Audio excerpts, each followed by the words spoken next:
Om Sahana Vavatu Sahano Bhunaktu Saha Viryam Karavavahe Tejasvina Vaditamastu Mavidvishavahe. Om Shanti Shanti Shanti. Om. May the Divine Being look over us lovingly as a mother and father. May the Divine Being support and nourish us as a mother and father. May we have the strength and skill to study together the art of spirituality. May no misunderstandings arise amongst us. Om, peace, peace, peace be unto thee, unto us, and to all your beloved children everywhere. Well, good evening and namaste, everyone. Welcome to our Wednesday evening gathering to read and discuss the book Realizing God. We're just starting that book this evening. We're fortunate to have as our reader Haima Naidu. Thank you. Since there's nothing to discuss about the book, is there anything else from anyone else about what we've discussed or talked about in the past? We just recently finished the Gita. Is there anything that remains as a concern, a question, or a comment that you'd like to offer about anything we've done previously? All right, dears. Well, Haima, Yes, Brother please Shankara. tell us what Okay. says in the introduction to this wonderful book.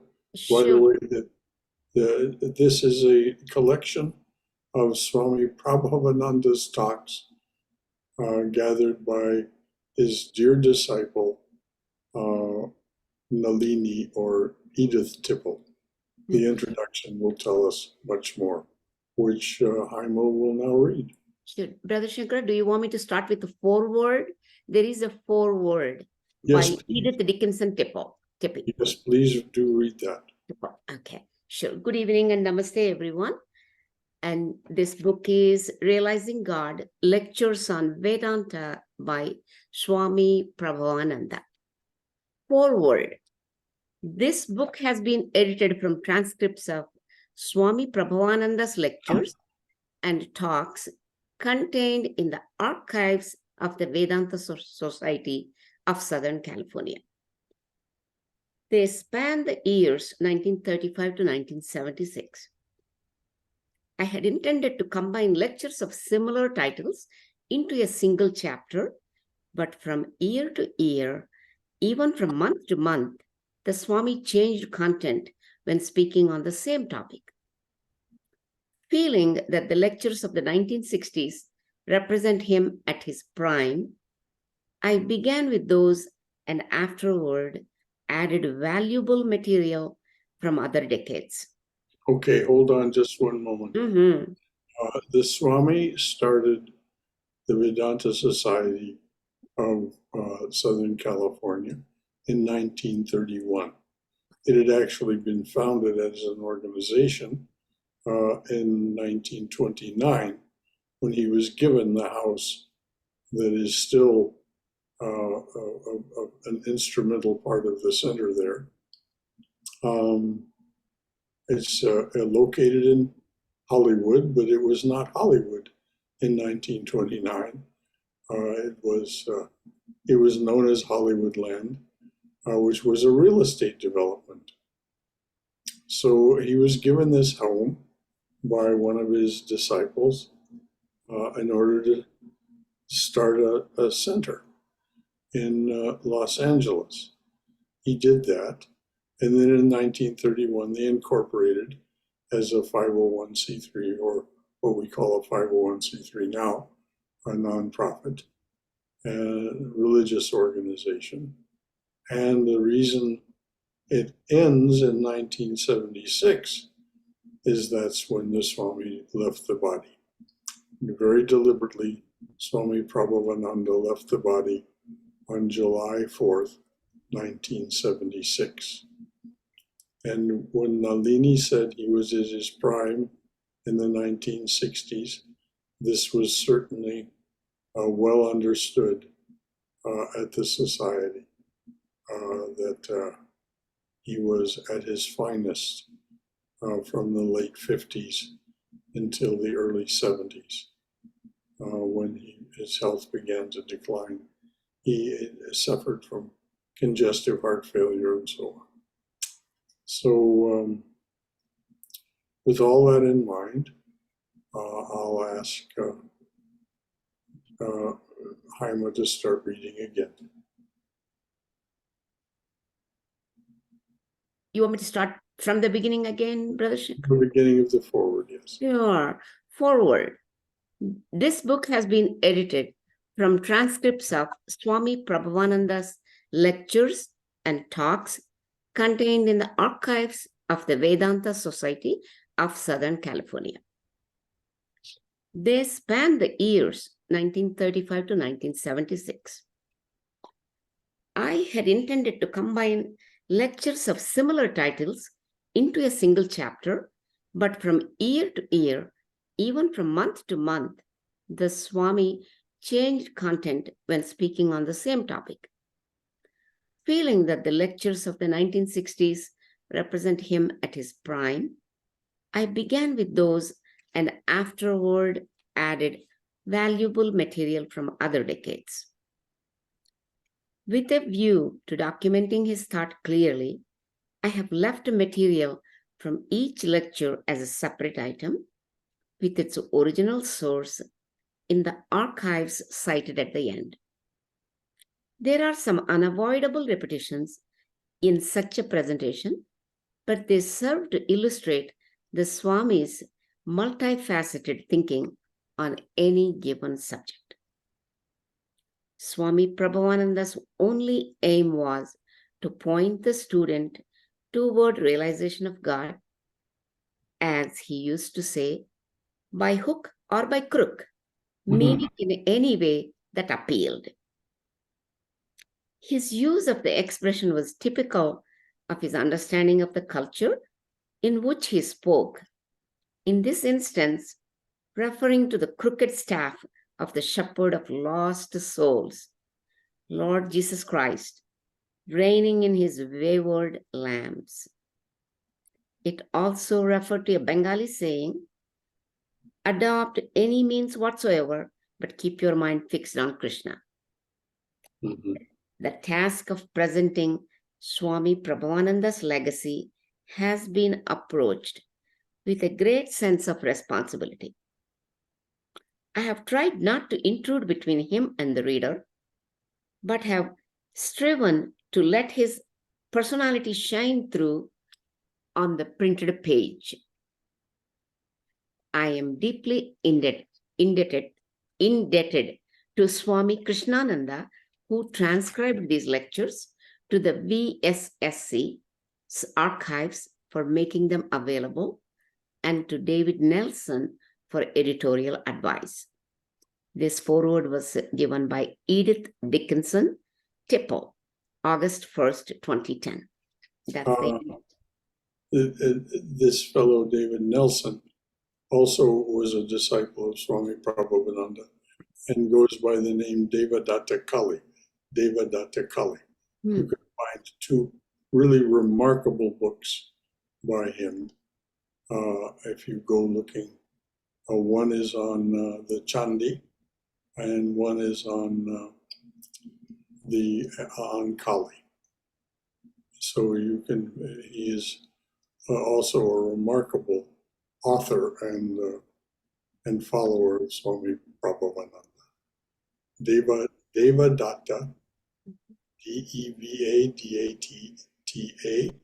Kali, Devadatta Kali, the name given to him by Swami Prabhavananda. So any thoughts or questions or concerns about what we've heard so far? All right, dear, please read the introduction. Okay. Next, introduction. Renaissance of Vedanta. Today is rooted in yesterday. Renaissance. Renaissance of Vedanta. Mhm. Today is rooted in yesterday. Today's religion is rooted in the religion of the past. For this reason, we must try to understand Vedanta in its original form before we discuss its recent development. The oldest scriptures of India and the most important to Hindus of all schools of Indian thought, past and present, except Buddhism and Jainism, are the Vedas, the origin of their faith and their highest written authority. The term Vedas, as used by Orthodox Hindus, not only refers to a large body of texts composed in infinitely remote times and handed down generation after generation, but in another sense stands for nothing less than divine truth itself. Of this inexpressible truth, the Vedic texts are necessarily but a pale reflection, but regarded in the second context, they are infinite and eternal, the perfect knowledge which is God. As clouds of smoke arise from a lighted fire kindled with damp fuel, so has issued the breath of the Vedas from the bosom of God. From this can be understood the Hindu claim that the religion of Vedanta is Sanatana Dharma, the eternal religion. No teacher, no prophet can be regarded as its founder. Just as physical laws operating in the universe, neither Newton nor Einstein can be said to have founded or discovered. Similarly, there are spiritual truths eternally existing. These truths have been discovered by seers known as rishis. In the words of the ancient Vedic commentator Sayanacharya, God created the whole universe out of the knowledge of the Vedas. That is to say, Vedic knowledge is co-eval with God.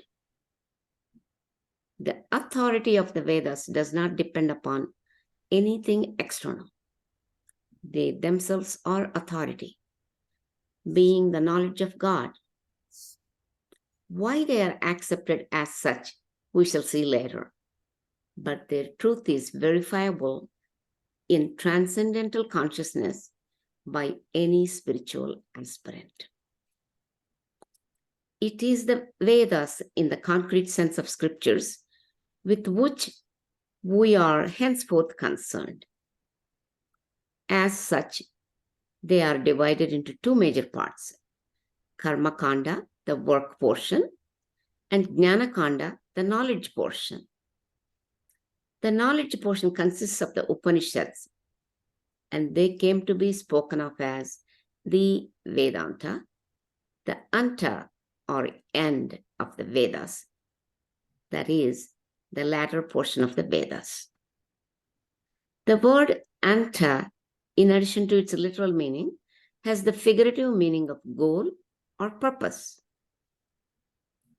A modern Hindu, speaking of the Vedanta, may have both meanings more or less in mind.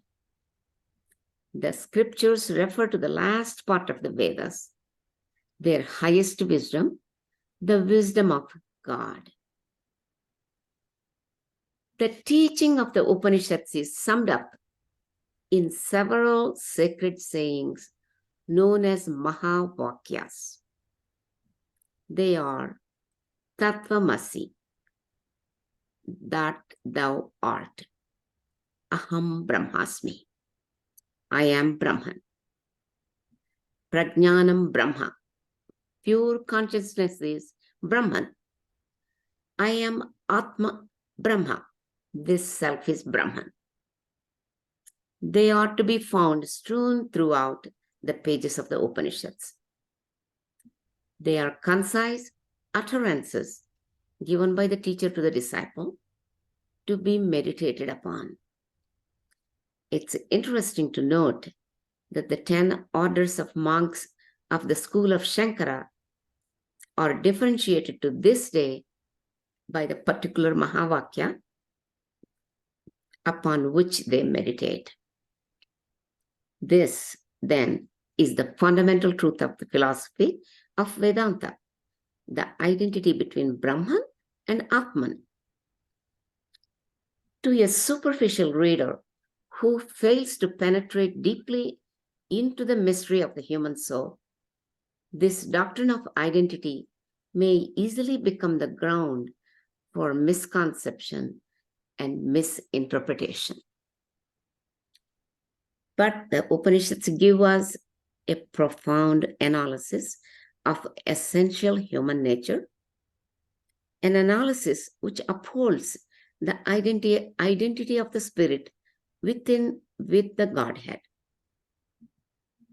According to this account, the human being is called Jiva, one who breathes, denoting the biological and physiological aspects of life.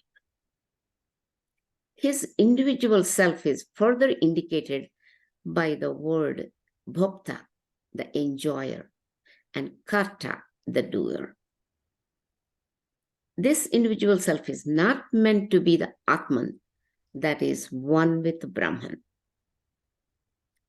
To show the distinction between the individual soul and the Atman, let me quote to you some of the teachings of the Upanishads. Both the individual self and the universal self have entered the cave of the heart, the abode of the Most High, but the knowers of Brahman see the difference between them as between sunshine and shadow. From Katha Upanishad. In the Mundaka Upanishad, we read, like two birds of golden plumage, inseparable companions, the individual self and the immortal self are perched on the branches of the self-same tree.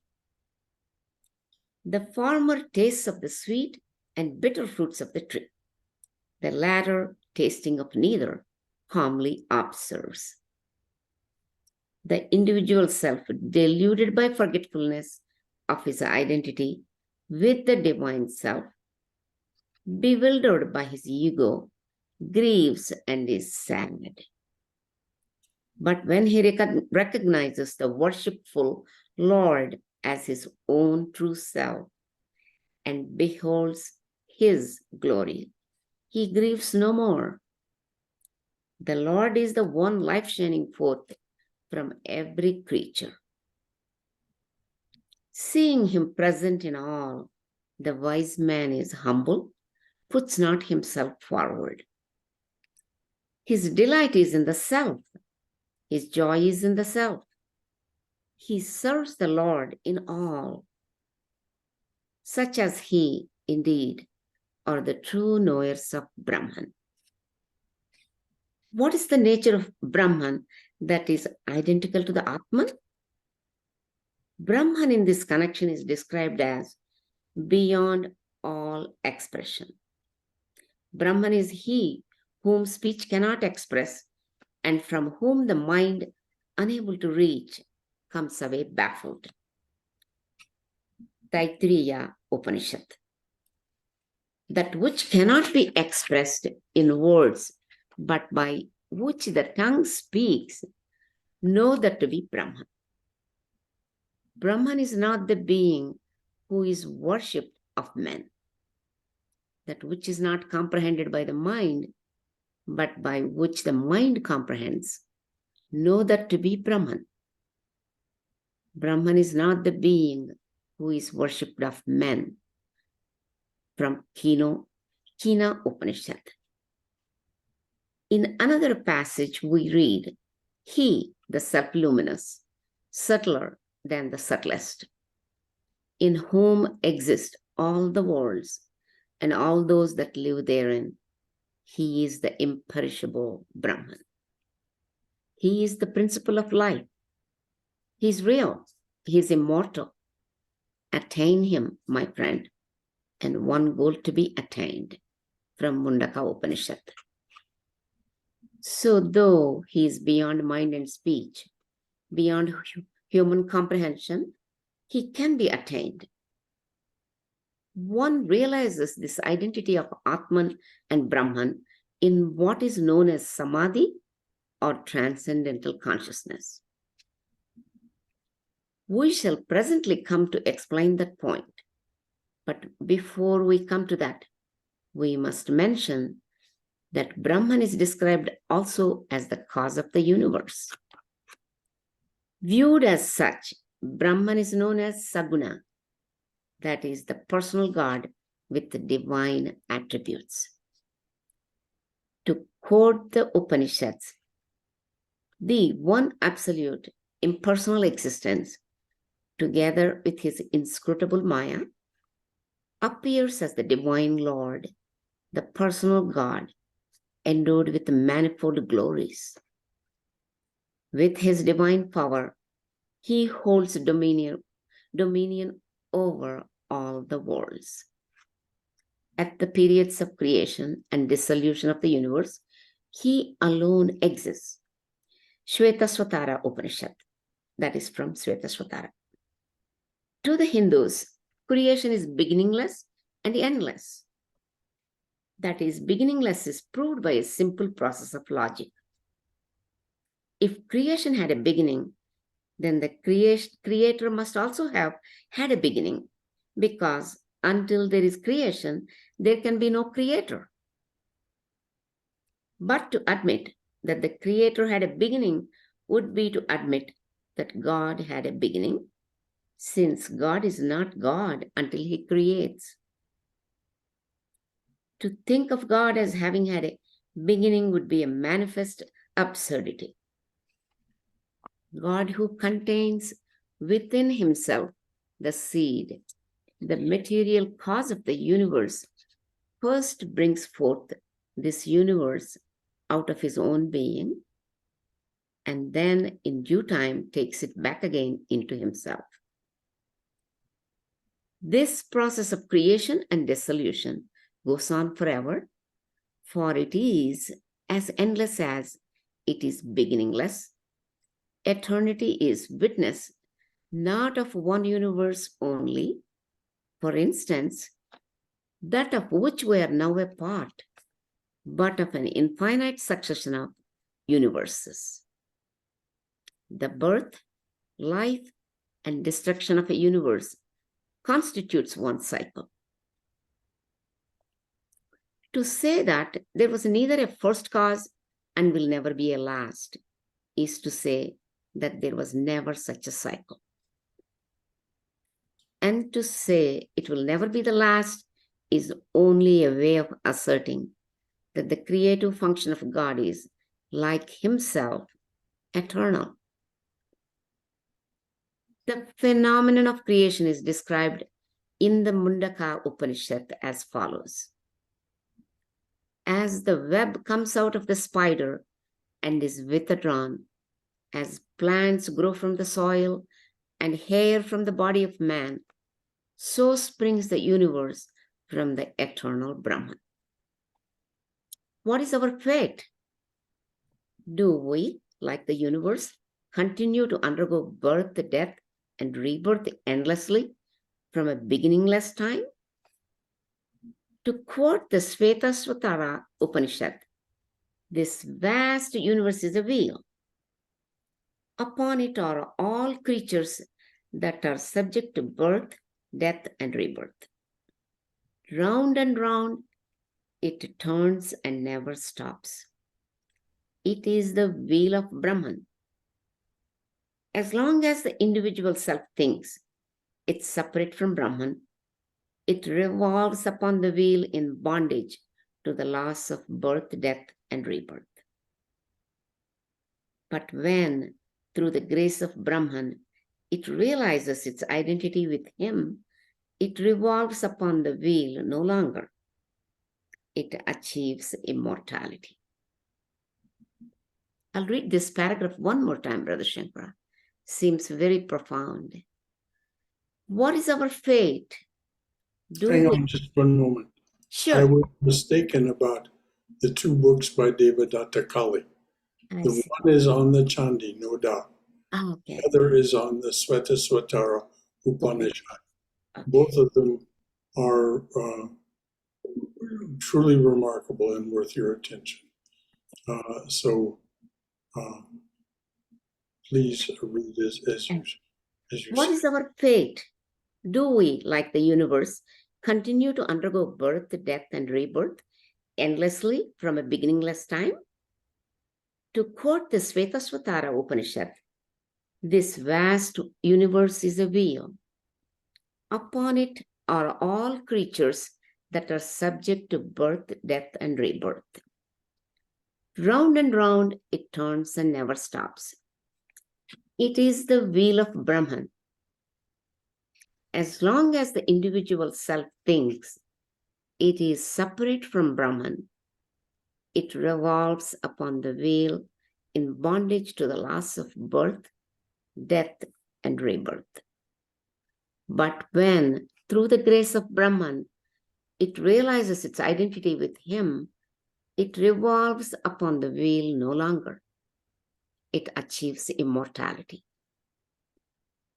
Herein, we get the idea of what is known in Indian thought as reincarnation, and also the idea of liberation achieved through union with Brahman.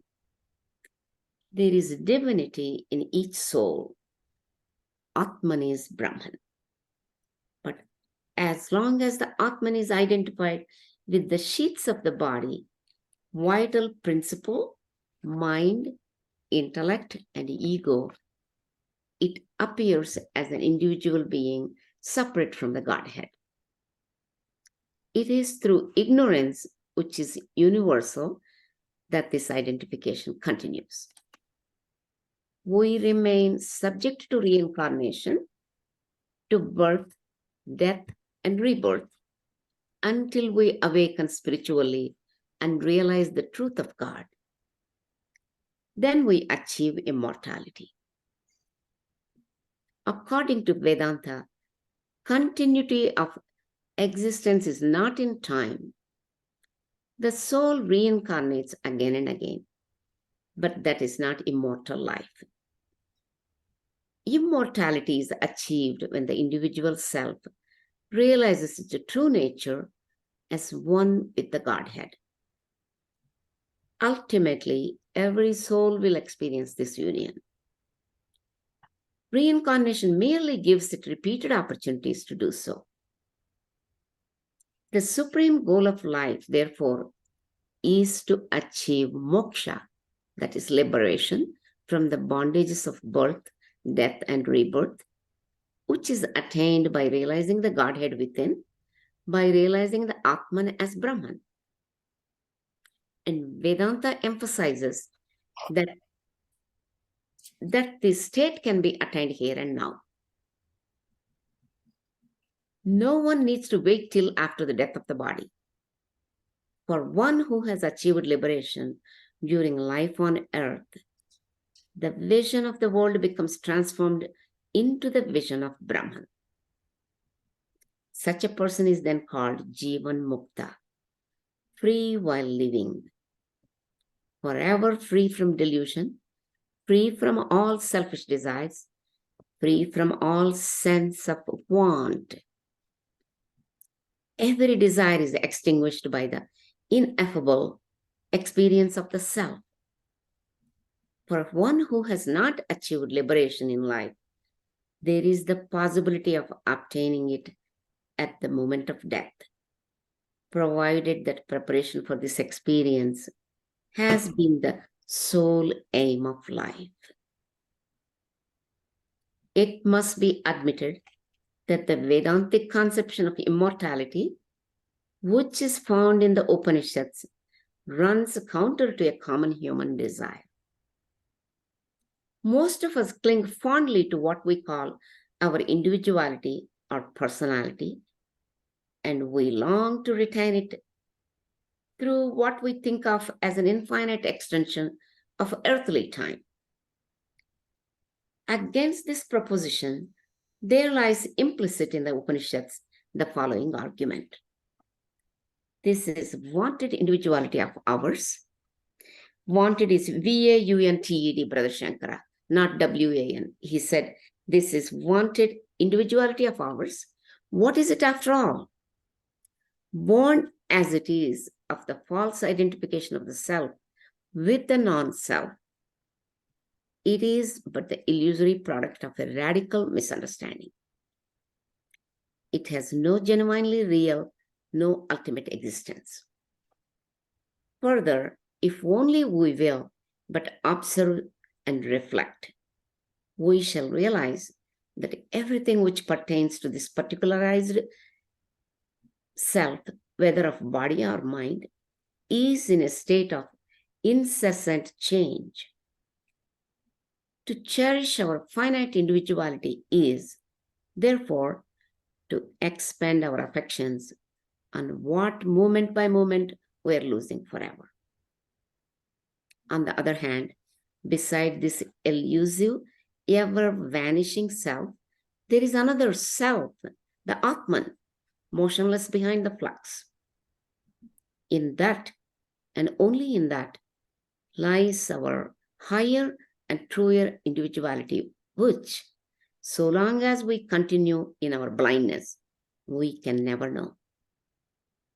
It's only when we have achieved moksha that we come to know of it, and then we realize it in its fullness.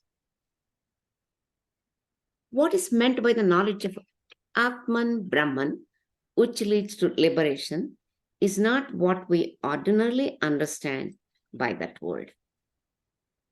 In the Mundaka Upanishad, we find that a sharp distinction is made as follows. There are two kinds of knowledge, the higher and the lower. The lower is knowledge of the Vedas and also of phonetics, I think, right, Brother Shankara? Phonetics? Phonetics, okay. The lower is knowledge of the Vedas and also of phonetics, ceremonials, grammar, etymology, meter, and astronomy. Which were the sciences of the time. Yeah. The higher is knowledge of that by which one knows the changeless reality. By this is fully revealed to the wise that which transcends the senses, which is uncaused, which is indefinable, and which has neither eyes nor ears, neither hands nor feet, which is all-pervading, subtler than the subtlest, the everlasting, the source of all. The lower knowledge, being of the intellect and the senses, is limited to the objective, finite world, with Brahman or Atman, unseen but seeing, unheard but hearing, unperceived but perceiving. Knowledge of the Atman or Brahman is, of course, the higher knowledge. It's known as Turiya, the fourth. Turiya is beyond the three states of ordinary consciousness, the states of waking, dreaming, and dreamless sleep. It is thus defined in the Mandukya Upanishad as follows. The fourth, the wise, is not subjective experience, nor objective experience, nor experience intermediate between these two, nor is it a negative condition, which is neither consciousness nor unconsciousness. It is not the knowledge of the senses, nor is it relative knowledge, nor yet inferential knowledge. Beyond the senses, beyond the understanding, beyond all expression is the fourth. It is pure unitary consciousness, wherein awareness of the world and of multiplicity is completely obliterated. It is ineffable peace. It is the supreme God. Know it alone. As already stated, To experience Turiya is to become a knower of Brahman, to be liberated from every finite bond. Such is the all-important purpose of life. But how is this purpose to be achieved? Through two main types of spiritual discipline, say the Upanishads: self-control or inner check, and the practice of meditation. Just what is meant by self-control? The first discipline is explained in a famous passage from the Katha Upanishad. Know that the self is the rider and the body is the chariot. That the intellect is the charioteer and the mind the reins. The senses, say the wise, are the horses. The roads they travel are the mazes of desire. The wise call the self the enjoyer when he is united with the body. The wise call the self the enjoyer when he is united with the body, the senses, and the mind. When a man lacks discrimination and his mind is uncontrolled, his senses are unmanageable, like the restive horses of a charioteer. But when a man has discrimination and his mind is controlled, his senses, like the well-broken horses of the charioteer, lightly obey the rein. He who lacks discrimination, whose mind is unsteady, and whose heart is impure, never reaches the goal, but is born again and again. But he who has discrimination, whose mind is steady, and whose heart is pure, reaches the goal, and having reached it, is born no more. The man who has a sound understanding for a charioteer, a controlled mind for reins, he it is who reaches the end of the journey, the supreme abode of Vishnu, the all-pervading, this Brahman, the self deep hidden in all beings, is not revealed to all, but to the seers, pure in heart, concentrated in mind, to them is he revealed. The importance of the second type of spiritual discipline, meditation, is emphasized in the following passages from the Shvetashvatara Upanishad. Like oil in sesame seeds, butter in a crane, water in the riverbed, fire in tinder, the self dwells within the soul. Realize him through truthfulness and meditation. Like butter in cream is the self in everything. Knowledge of the self is gained through meditation. The self is Brahman. By Brahman is all ignorance destroyed. Be devoted to the eternal Brahman. Unite the light within you with the light of Brahman. And in the Katha Upanishad, we read, none beholds him with the eyes, for he is without visible form. Yet in the heart is he revealed through self-control and meditation.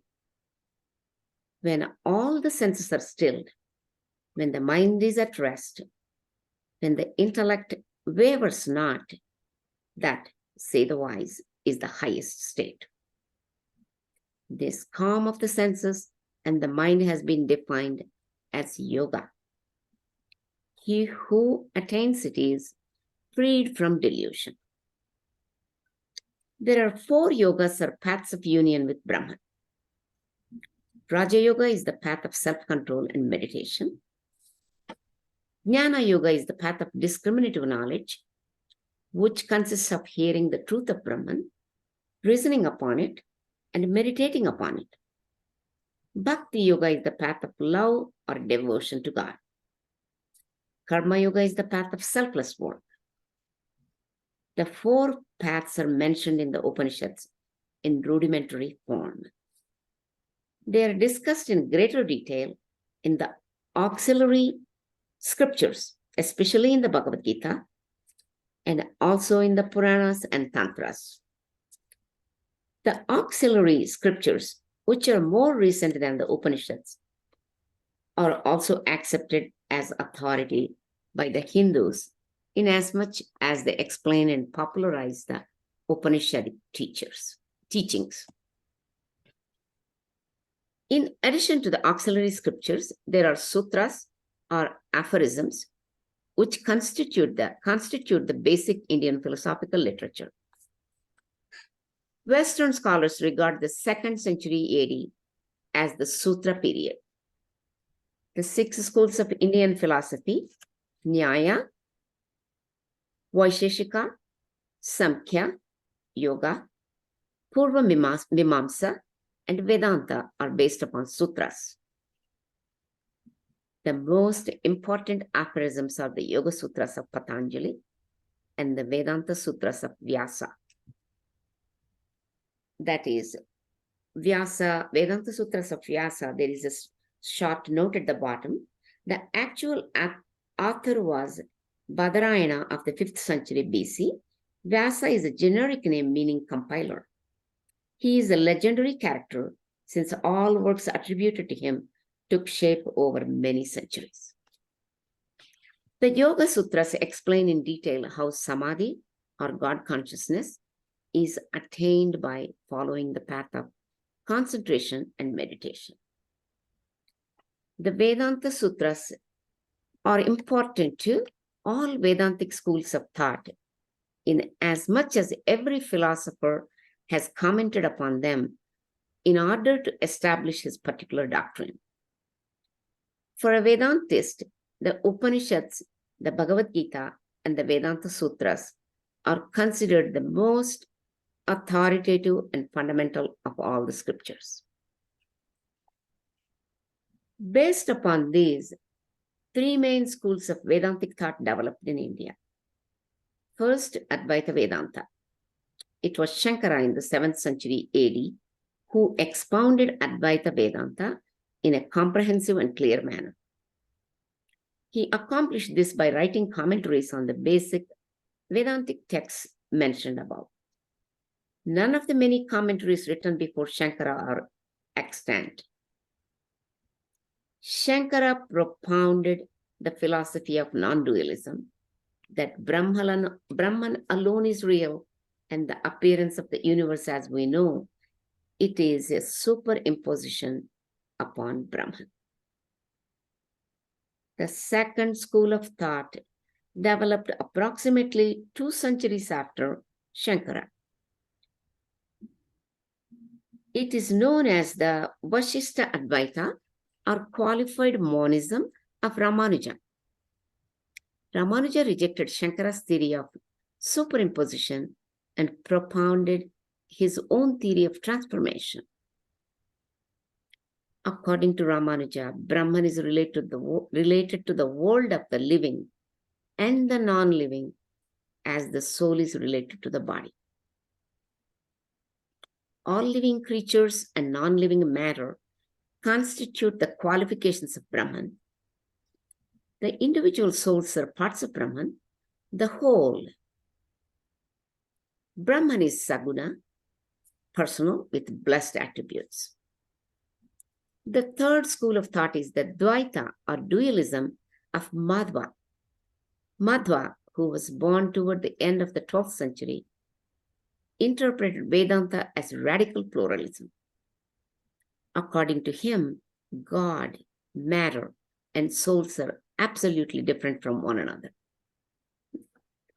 During the following 6 centuries, many other saints too, numerous to mention, left their mark of spirituality on the course of Indian philosophy and religion. In the 19th century, through English rule and the spread of English education in India, the materialism of the age touched her shores. Lord Macaulay said that if Indians were given an English education, they would come to understand that their religion was superstition. And that is exactly what happened. Young Hindus neglected study of their own scriptures. Sanskrit learning was at its lowest ebb.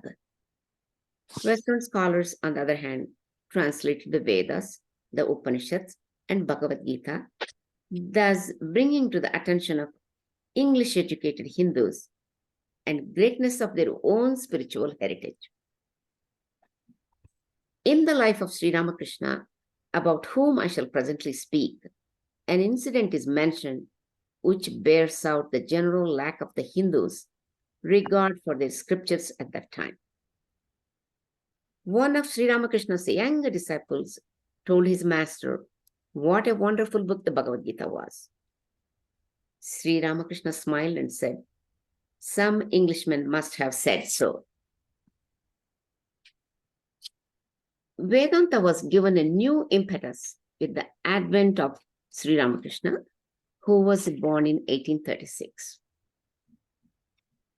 In his teens, he was engaged as a priest in a temple at Dakshineshwar, not far from Calcutta.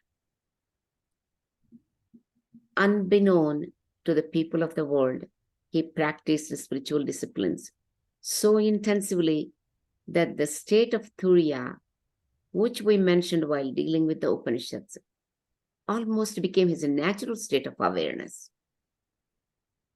In other words, he lived in God consciousness practically all of his life. The most characteristic aspect of the Vedanta as taught by Sri Ramakrishna can be summed up in the words tolerance, reconciliation, and harmony. The ideas these words represent are not, of course, new to Indian religion, which from its remote beginning has seldom been morally exclusive or dogmatic.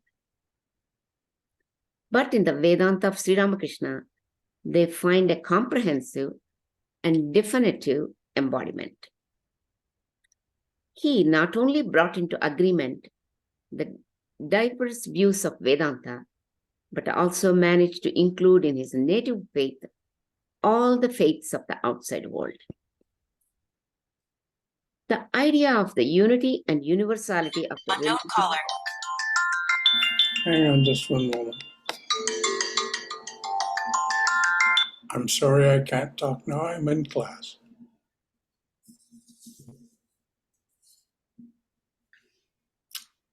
Sorry, there is a timekeeper, so it has to remain on. Occasionally someone will call.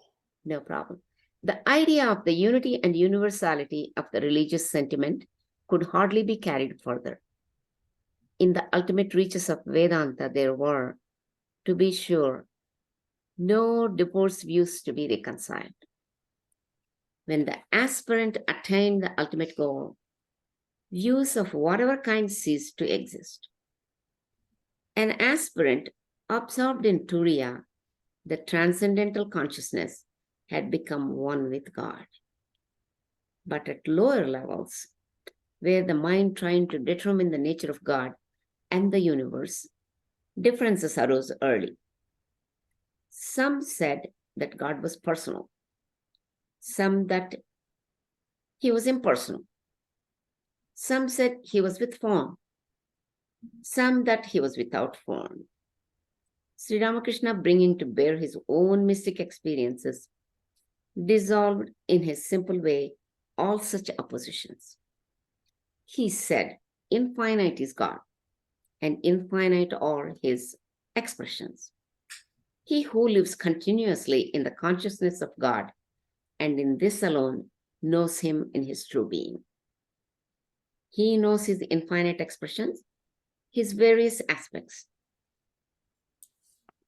He knows him as impersonal, no less than as personal. He indeed has attained the supreme illumination, who not only realizes the presence of God, but knows him as both personal and impersonal, who loves him intensely, talks to him, and partakes of his bliss. Such an illumined soul realizes the bliss of God while he is absorbed in meditation, attaining oneness with the indivisible, impersonal being.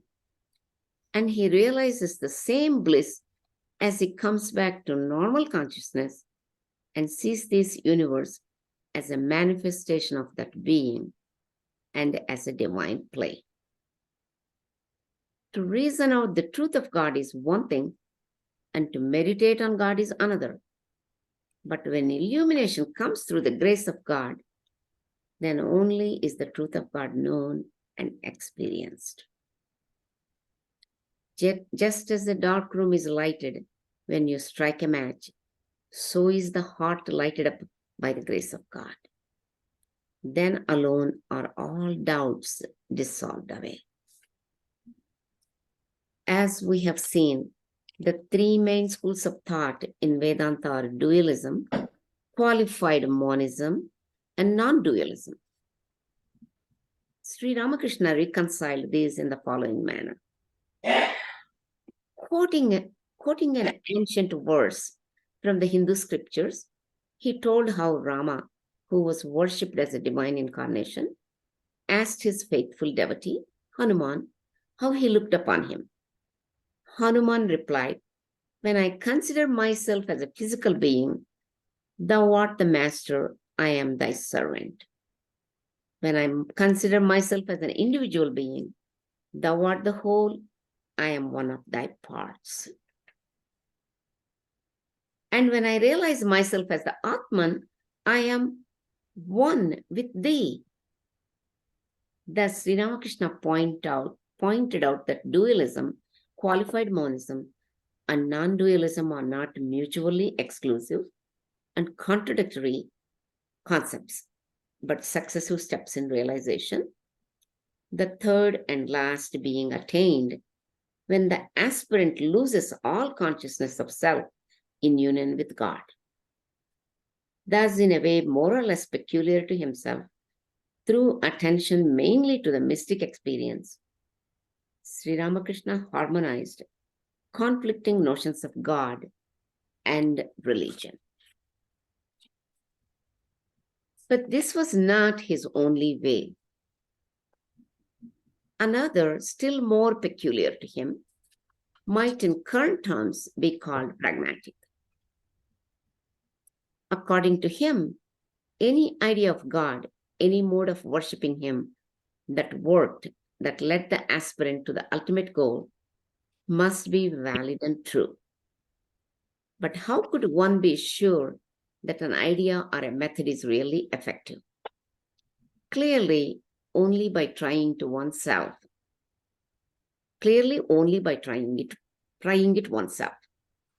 That in all simplicity and sincerity is what Sri Ramakrishna did. First, he practiced the teachings of many divergent denominations within Hinduism. Then he practiced the teachings of other faiths, including Islam and Christianity. Through each religious path, he attained the religion of God. In the end, Sri Ramakrishna arrived at the grand conclusion with which the ancient rishis of the Vedas began.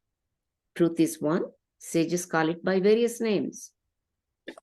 In Sri Ramakrishna's words, so many religions, so many paths to reach one and the same goal. In defining this goal, Sri Ramakrishna was, of course, at one with all his spiritual ancestors, simply to realize God within one's own soul. Sri Ramakrishna emphasized the importance of means. Adopt adequate means for the end you seek to attain. You cannot get butter by crying yourself hoarse, saying that there's butter in the milk. If you wish to make butter, you must turn the milk into curd and churn it well. Then alone you can get butter.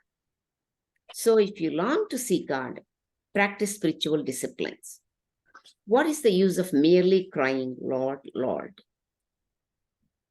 In the course of its long history, reaching far back into an unrecorded past, Indian religion has had its share of denominations and doctrines of reformations and revivals. It has nevertheless preserved unchanged at its core. Benjamin Kemper. So I'm in class, I can't talk right now. It has nevertheless preserved unchanged at its core 4 fundamental ideas. These may be simply expressed: God is. He can be realized. To realize Him is the supreme goal of human existence. He can be realized in many ways. God is the tremendous proposition, though variously interpreted, is of course common not only to the religions of India, but to all religions of the world. In every age, God-men have proclaimed it, each according to his own spiritual vision. And in every age, people have asked for proof that it is true. Many plausible demonstrations have been devised by philosophers, establishing God as a logical necessity. However, there is not a single argument substantiating God's actuality on the basis of reason, which has not been contradicted by equally plausible arguments of opposing philosophers. The only real proof that God is must be sought elsewhere. God can be realized. That is to say, he can be known, felt, experienced immediately in the depths of one's own soul. Upon this all-inspiring fact, the religions and philosophies of India, without exception, have been founded. Okay, let's hold it right there, dear. Sure. We have just a few minutes left. Yes, I think we have 2 more pages of introduction, Brother Shankara. I'll stop here. Yeah, stop there. Okay, good. Because I want to give some opportunity Yes. to voice any comments that they have about what's been read. You'll notice there is no need to interrupt this. It's the narrative is very well constructed, and so. But is there anything that remains in your mind as a comment you wish to make, or a concern or question you'd like to ask?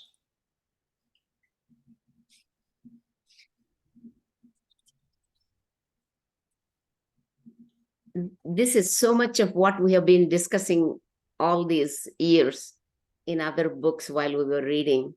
Yeah. A lot of it you discussed the whole thing. Now we are revising. It's amazing. So let us know. We'll flip to the end of the introduction. Yes. And tell us it is who wrote it. Very loaded information. So much. Who wrote this introduction? This is, let me see.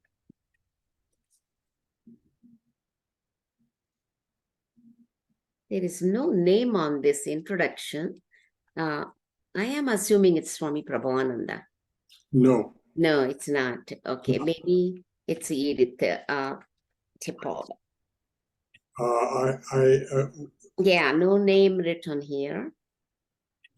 Yeah, no name written at the end of the introduction completely. Well, it's very good. Extremely. Of course, it is drawn Yes. from Swami Prabhavananda's work. It is drawn. I don't think that Edith Tipple wrote it. Yeah. Well, I'll have to see if I can find that out. Yes, there's no name here at the end or the beginning. Renaissance of Vedanta introduction. Right. It's very, very nice to know. Yes, oh yes. It's very thorough, very, as you said, it is drawn. And we can see why the Gita is known, the Bhagavad Gita is known as the cream of the Upanishads. It sure is. It takes the highest ideas of the Upanishads and presents them to us in these 7.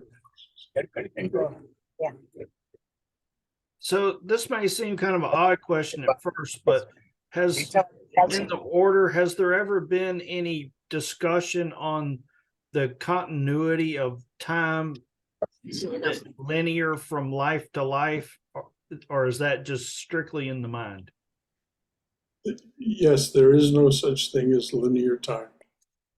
It's understood by the Swamis that linear time is an invention of our mind.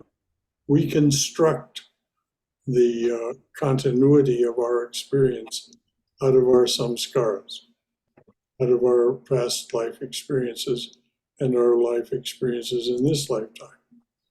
There is no such thing. And of course, Einstein said it, and others from mathematical proof that Einstein said time is nothing but a persistent and somewhat annoying illusion.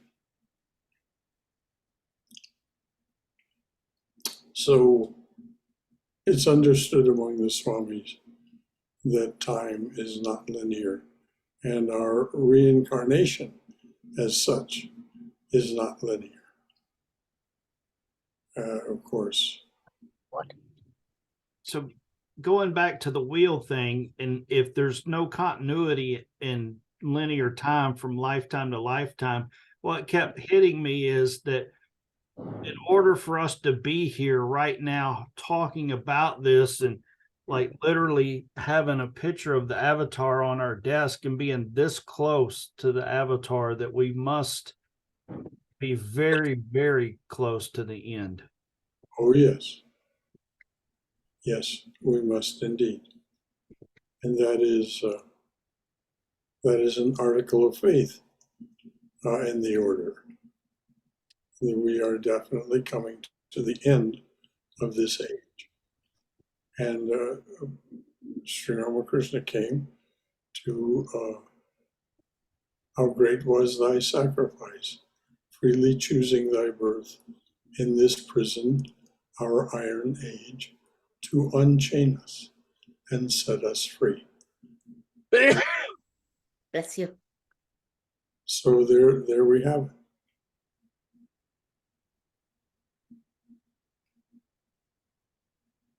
We are close to the end. And we are about to be released from the timelessly ever-turning wheel.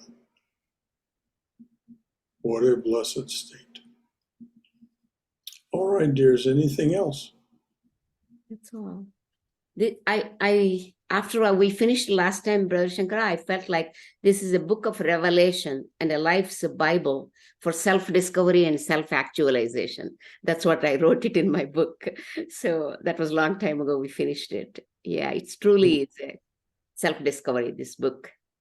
Yes. If we finished from As and we get into Swami Prabhavananda's talks, we'll see just how profoundly he understood these things.